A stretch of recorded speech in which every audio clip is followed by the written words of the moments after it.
Halo semuanya, selamat datang di seri keempat video literasi informasi. Ini adalah modul keempat, yaitu tentang cara menggunakan informasi yang baik dan benar.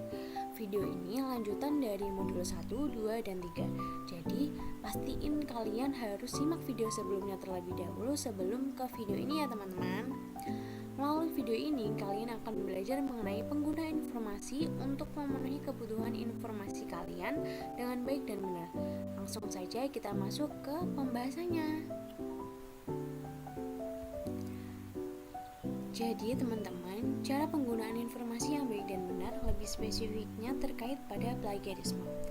Pada video ini, aku mau menerangin 6 bagian nih, yaitu definisi plagiarisme, dasar hukum plagiarisme, yang ketiga ada sanksi, keempat jenis plagiarisme, cara menghindari plagiarisme, dan yang keenam tutorial membuat citasi dan daftar pustaka menggunakan Mendeley. Pastiin kalian menonton setiap bagiannya ya. Nah, sebelum kita menjelaskan lebih lanjut, kalian harus tahu dulu apa sih plagiarisme itu. Di sini ada, menurut Kamus Besar Bahasa Indonesia, disebutkan bahwa plagiat adalah pengambilan karangan orang lain dan menjadikannya seolah-olah karangan sendiri. Sedangkan menurut Sulistyo 2011, plagiarisme adalah penjiplakan yang melanggar hak cipta. Contohnya, menggunakan suatu referensi gagasan seseorang yang kemudian diakui sebagai karya pribadi tanpa mencantumkan sumber atau identitas pencipta.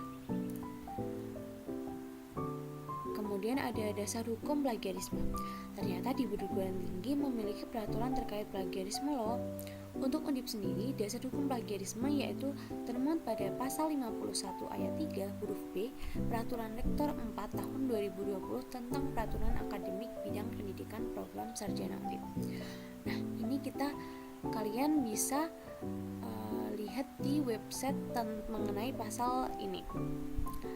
Setiap pelanggaran pasti ada juga sanksi. Nah, kira-kira apa sih sanksi pelanggaran plagiarisme di Undip?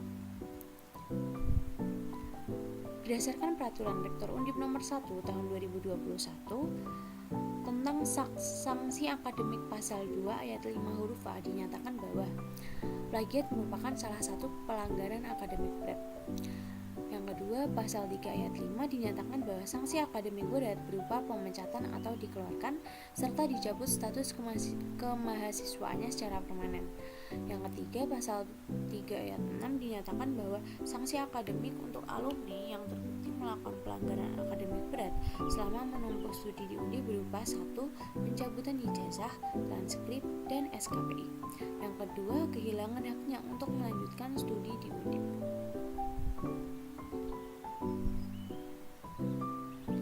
Kemudian ada, menurut Sulistyo 2011, plagiarisme dapat diklasifikasikan dalam beberapa jenis antara lain. Yang pertama ada plagiat ide, yaitu jenis plagiat ini relatif sulit untuk dibuktikan karena ide atau gagasan bersifat tidak nyata atau abstrak dan bisa saja terdapat kesamaan ide antar satu orang dengan orang lain. Yang kedua, plagiat kata demi kata, yaitu seseorang mengambil hasil tulisan orang lain tanpa mencantumkan sumbernya persis sama kata demi kata. Yang ketiga ada plagiat sumber. Plagiat tipe ini tidak menyebutkan secara lengkap referensi yang dirujuk dalam kutipan. Yang keempat ada plagiat kepengarangan, yaitu tindakan yang dilakukan dengan sengaja untuk mengganti cover dari buku karya orang lain dan kemudian mencantumkan atas namanya sendiri sebagai pengarang sudah jelas tanpa seizin dari pemilik aslinya. Nah, gimana sih cara menghindari plagiarisme?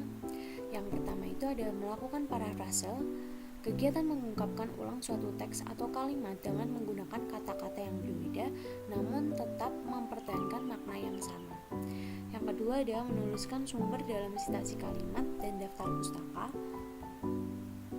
Yang ketiga ada memberikan tanda kutip untuk semua kutipan langsung yang mengambil kata demi kata dari karya orang lain tanpa melakukan penyampaian ulang atau parafrase.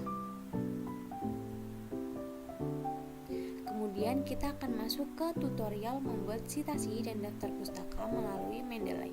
Nah, kita akan membahas salah satu alat bantu yang sudah saya jelaskan tadi, yaitu alat bantu untuk mencegah adanya plagiarisme, yaitu Mendeley.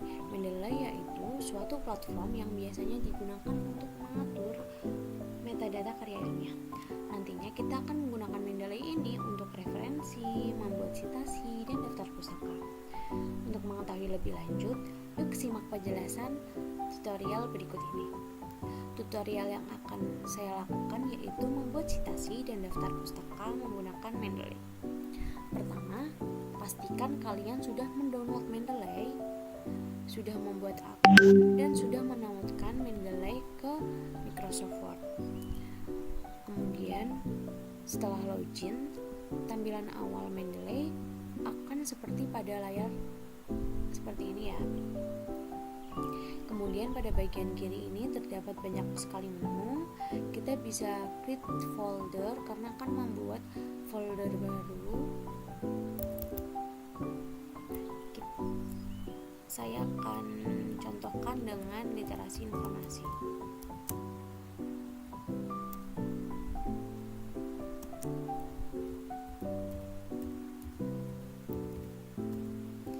Kemudian enter. Pastiin untuk memasukkan artikel ini kita sudah mengklik folder ini ya. Pastiin ini folder yang akan kita masukkan artikel-artikel. Selanjutnya kita akan menginput memasukkan artikel ke Mendeley dengan klik add new. Kemudian pilih salah satu artikel yang akan disitasi, klik open, dan akan muncul di sini. Setelah itu kita bisa klik. Nah, tampilannya akan seperti ini. Kita bisa mengoreksi bagian yang ada di sini dengan artikel yang di sini apakah sudah benar atau belum. Takutnya ada yang typo atau ada yang tidak diisi dan tidak lengkap. Kita koreksi satu-satu.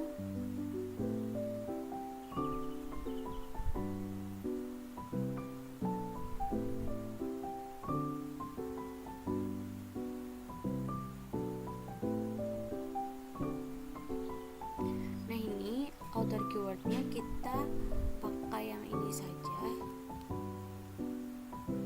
Kita copy.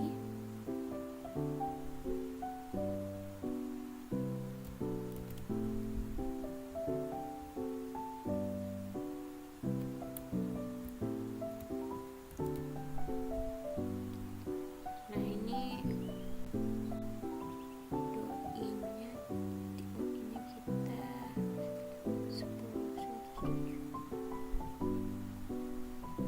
sudah benar ya teman-teman. Kalian harus cek terlebih dahulu.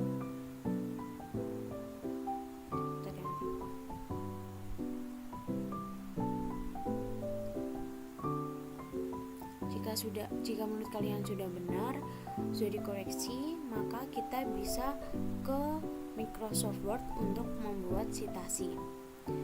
Nah, kita harus tahu ini judulnya Standardized Nomenclature Validational Legal Prompting in Generative Language Models.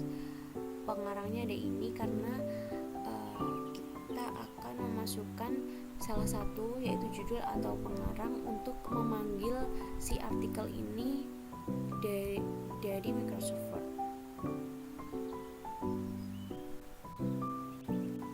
Nah, setelah masuk ke Microsoft Word, tampilannya kan seperti ini.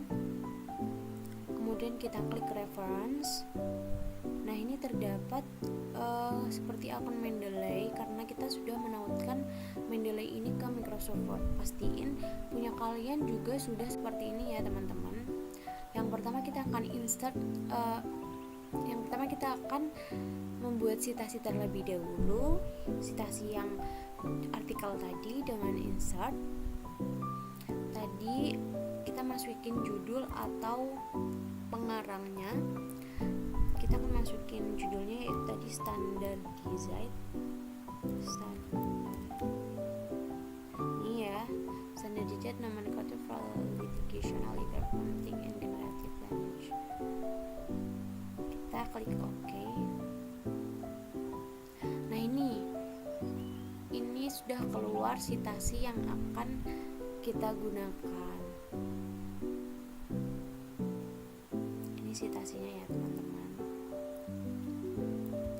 Kemudian untuk membuat daftar pustaka, kita bisa klik reference,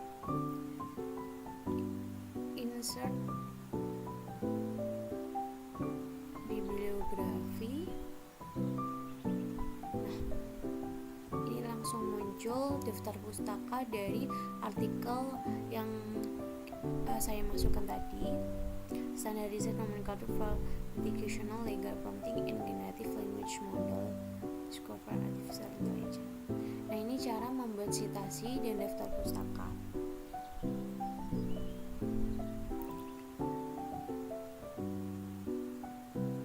Ini juga kita bisa mengganti dengan edisi berapa. Ini ada 11, 7. Ini ada banyak ya. Kita bisa mengganti-ganti. Demikian penjelasan penggunaan informasi seputar plagiarisme dan tutorial membuat citasi dan daftar pustaka. Semoga dengan adanya informasi ini bisa bermanfaat bagi teman-teman dan kalian bisa lebih bijak lagi dalam menggunakan informasi serta dapat mengimplementasikan cara menghindari plagiarisme dalam mengerjakan tugas perkuliahan. Nah, karena ini modul keempat, jadi kalian sudah menyelesaikan semua rangkaian penjelasan terkait literasi informasi. Sekian dari kami, terima kasih.